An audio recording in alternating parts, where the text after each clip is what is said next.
ఇవాళ శ్రీకాళహస్తి వెళ్తున్నాము. ఈ వీడియో పూర్తిగా చూడండి, మా జర్నీ ఎలా ఉంటుందో మీకోసం.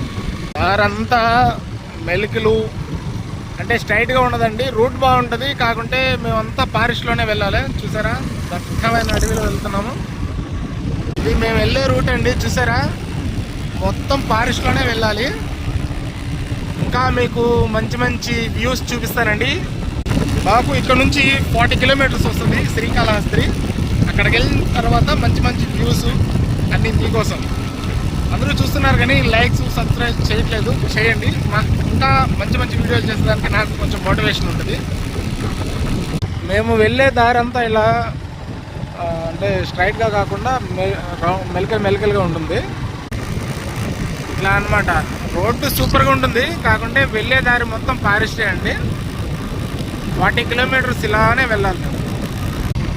చూసారండి, దగ్గరకు వచ్చే కొంది రోడ్ అంతా రంగురంగులుగా మెలికలుగా ఇలా ఫారెస్ట్ కదా.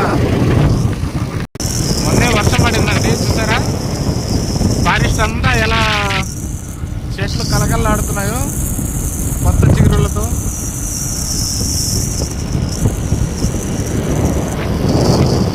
ఇక్కడ నుంచి స్టార్టింగ్ అండి. మామిడి చెట్లు కూడా ఉంటాయి. మనం ఇప్పుడు చెరువు ఒకటి వచ్చింది ఊరి దగ్గర. ఈ చెరువు పైన మామిడి చెట్లు, కింద బావి. ఇక్కడ మాత్రం చాలా బాగుంటుందండి. మొత్తం మామిడి చెట్లు. చూసారా, నా పైన ఉండేదంతా మామిడి చెట్లే. ఈ ఎండకి ఎంత దూరం జర్నీ చేసిన ఈ చెట్ల కింద అలా కాసేపు రెస్ట్ తీసుకుని వెళ్తే ఎంతో హాయిగా ఉంటుందండి. మధ్యాహ్నం పూట వేడికి ఇట్లాంటి చెట్లు ఉండిన దానివల్ల ఈ రూట్లో జర్నీ చాలా బాగుంటుంది. మీకు బావి చూపిస్తానన్నాను కదా, నాకు ఊరు వచ్చింది. బాగా కాకుంటే మట్టి పోసేస్తున్నారు.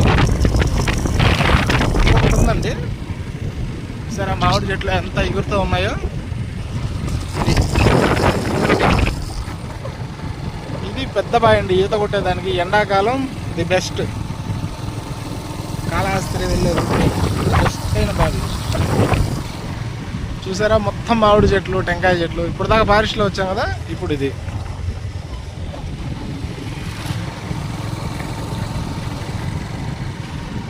కాళహస్తిలో వ్యూస్ ఇంకా చాలా బాగుంటాయి. కాళహస్తికి వెళ్ళిన తర్వాత మీకు అక్కడ ఒక అద్భుతమైన టెంపుల్ చూపిస్తాను, ఓకేనా.